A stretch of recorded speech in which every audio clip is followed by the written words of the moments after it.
I come out at 7:30 because I'm like, gosh, you know, the kid's got to get hungry, and he wasn't here. Between a 3-year-old boy and a 3-year-old dog, Courtney Yurnis rarely hears silence on the family farm. And Brock was like, well, is Cooper there? And I said, no, you know, he's not here either. But that silence was so awful, she called for help. ATVs and horses showed up and more foot walkers. We had at least, I'd say, 200 people. The search for Carson and Cooper brought volunteers from 20 miles away. It's the neighbors and business owners and bankers and whoever else, they just come out and walk. Combing about 2,000 acres of land, aircraft overhead, horses on foot. As the night went on, there got to be a little bit more moisture in the air, and by 2 o'clock in the morning, the rain was coming down, and we were at the point where we were going to send the foot walkers home, but there's nothing more for them to do.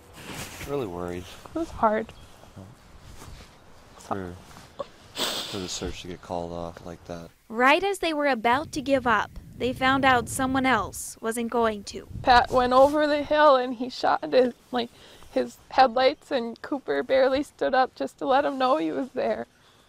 And then Pat called for Carson, and The child was laying underneath the dog, and he thought he was probably sleeping. A mile from home, Cooper refused to leave Carson, keeping the boy dry and warm under his coat. and they came back, and Cooper followed the four-wheeler all the way back. The dog and him are buddies apparently, and they got themselves in a little bit of trouble last night. Turns out silence is what Courtney is left with, unable to describe the love that saved her son. He saved him.